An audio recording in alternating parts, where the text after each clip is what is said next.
Big 12 football media days here in Frisco. We're at the Star, joined now by the quarterback of my alma mater, Kansas State. Avery Johnson joins us here at Big 12 football media days.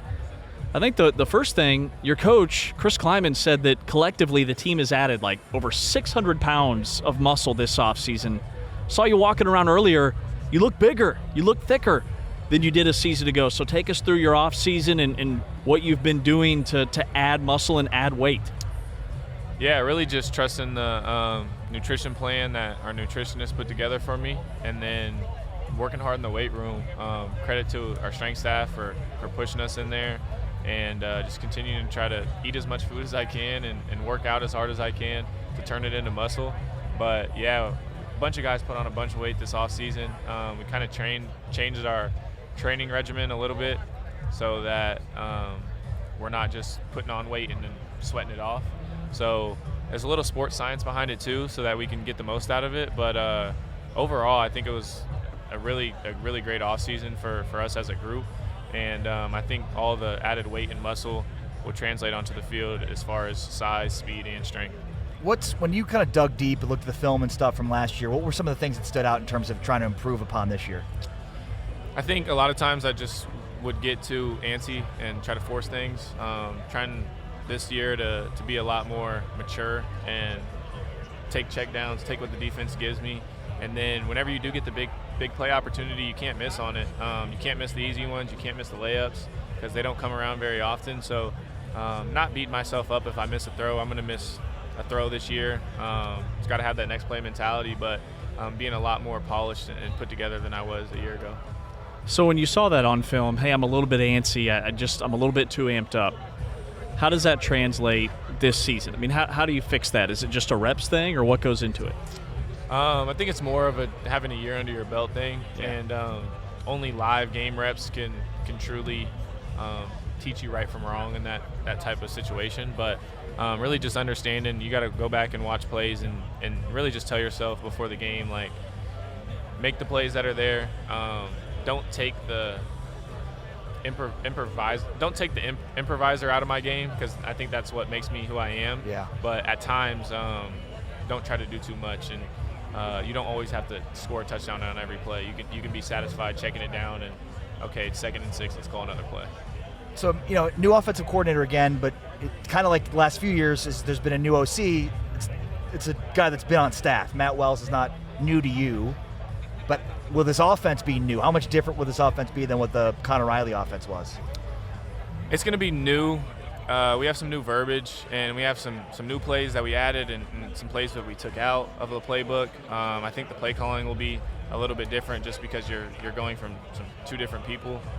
Coach Wells is going to call the game different than Coach Riles would call it.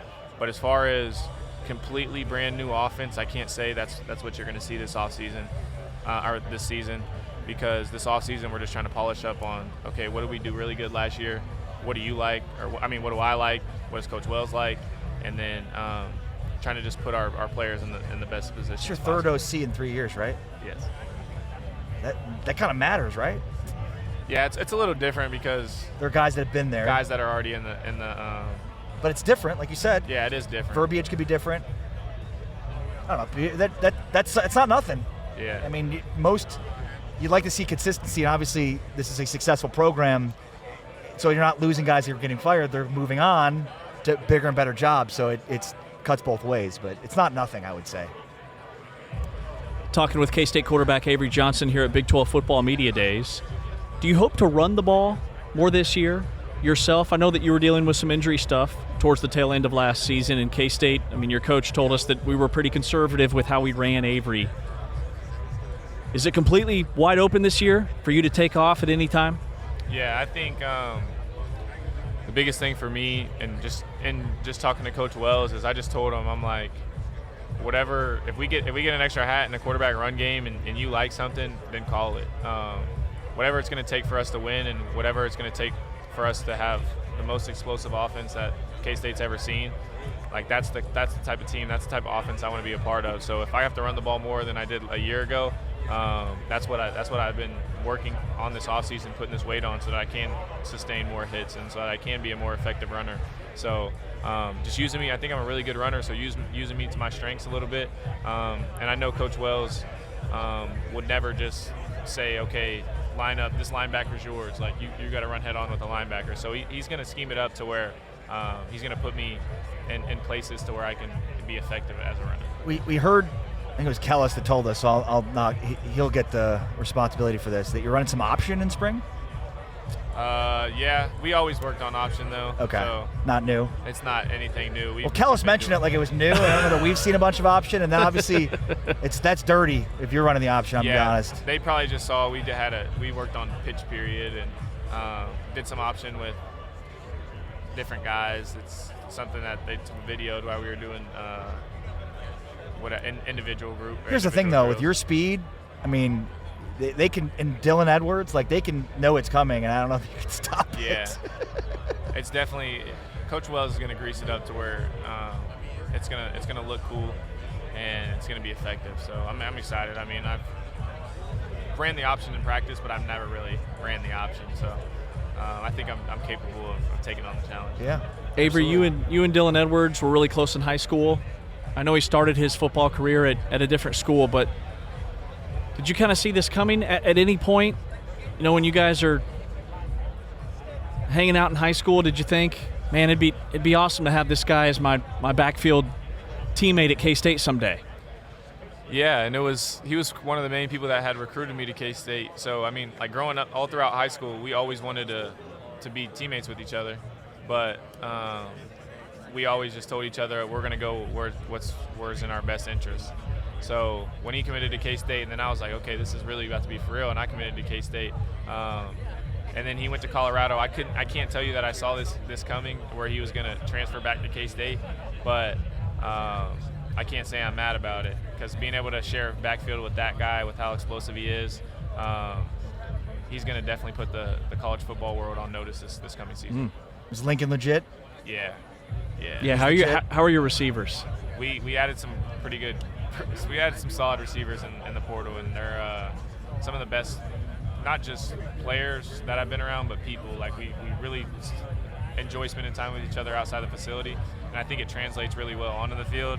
And Lincoln as well. Like, Lincoln is just a natural route runner and pass catcher. So with the addition of, I don't know how much weight he needs to put on, but with the addition of that weight that they're going to put on him, and when he starts putting his hand in the ground and blocking as well, like, he's going to be one of the best tight ends in the nation coming up here soon. Wow. All right, Avery, what's a non-football skill that you're proud of? Let's get to know K-State quarterback Avery Johnson. Non-football skill. Non-football. Can't be football. Pretty good at math. Okay. I'm really a hooper at heart. Best hooper on the team. Best? Uh-oh. BJ can't. We'll hoop ask at BJ all. about that. BJ can't hoop at all. So he's the wrong person to ask. What do you like? It's funny to be a fast guy, because I feel like straight line speed doesn't matter a ton at basketball. Like, when did you get to the rim? You like, played basketball in I got high to the school. rim. Yeah. Like, what's just get steals and then dunk. yeah? That's Yep. what I used to do. So point guard? No, I played really the two. I mean, I could play point guard, but we had a kid on my team that already played point guard.